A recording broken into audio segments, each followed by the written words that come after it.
The next thing that we want to talk about is something that's called a permutation. A permutation is a way in finding out the number of ways you can choose R things. So you're going to choose R things. So you're going to choose R things from a total of N. And we're going to have our calculator. The formula does have a bunch of factorials in it, but we're going to have our calculator do this for us. So what we'll do is we'll use the calculator and use the P symbol in our calculator. But before we can even get the P symbol in our calculator, we have to tell it our total N first, then go grab our P symbol, and then we'll give it the R, the number that we're choosing. Notice, because the formula has factorials, what that means is that the numbers always have to be going down, so there is going to be no repeating allowed, no repetition.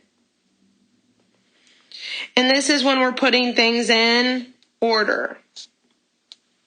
So this is where we have to be a little bit careful, whereas with the fundamental counting rule, we were putting things in order and lining things up, but we were allowed to repeat ourselves. We could do the 10 times 10 times 10.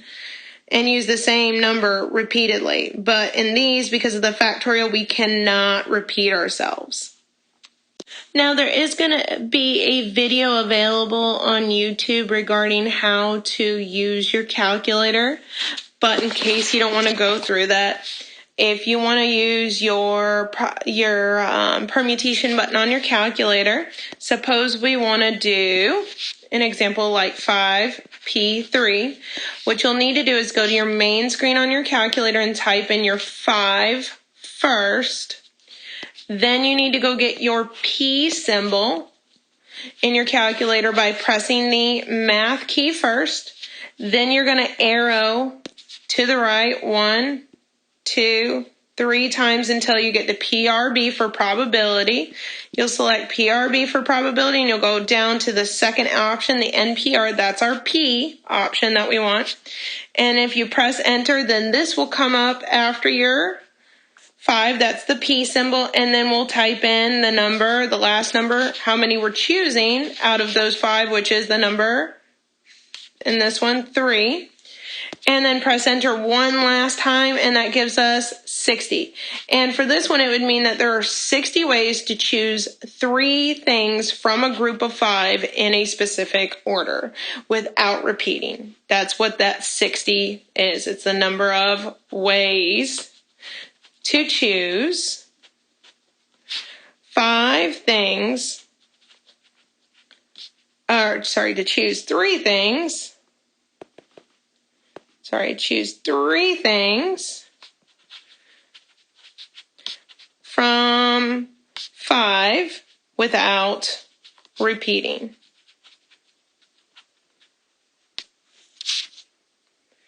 Okay. And this would also assume that we're putting them in order. Whether it's a batting team lineup, something like that. Let's take a look at the first example. In how many different ways can the letters A, B, and C be rearranged? So we're putting something in order. That's what rearranging means. So that's why we can use permutations. And because we're rearranging, it's assuming that we're not going to reuse any letters, meaning we're not going to repeat. So we can use our permutations. So we'll start out with a P. The question is, how many things total do we have to choose from? Well, we have 1, 2, 3 letters. So we've got 3 letters to choose from.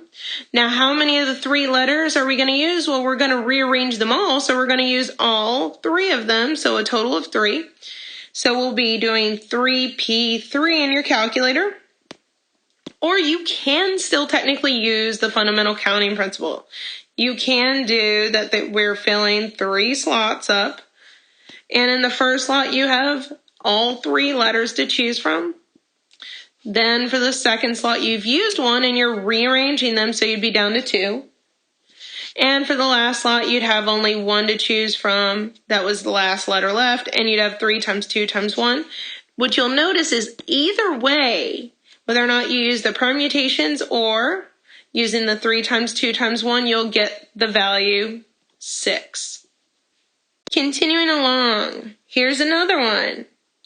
In this next one, you coach a little league baseball team. There are 13 players on a team. In how many ways could you choose a batting order having 9 players? So the first option would be to say, okay, I'm going to be creating an order or a lineup here. I'm going to use permutations. How many people do I have to choose from? Total. Well, in this one, you have 13 total players on a team. But only, how many are going in your lineup? Only 9. Only 9 of them are going on your lineup. So I'm going to only choose 9. So it'd be 13P9. And you could do that in your calculator, or you can do the fundamental counting principle.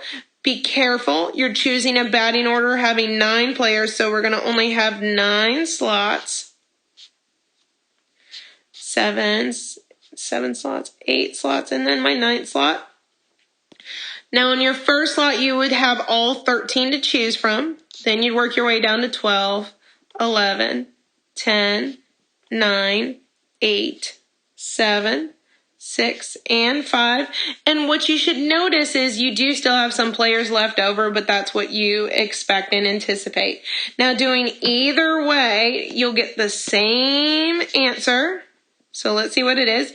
Whether you do the 13P9 or the 13 times 12 times 11 times 10 times 9 times 8 times 7 times 6 times 5, you get a very large number. We get the value 259,459,200. That is how many different ways there are to create a batting order from 9 players, assuming that there were originally 13 players on your team. Here's one last one.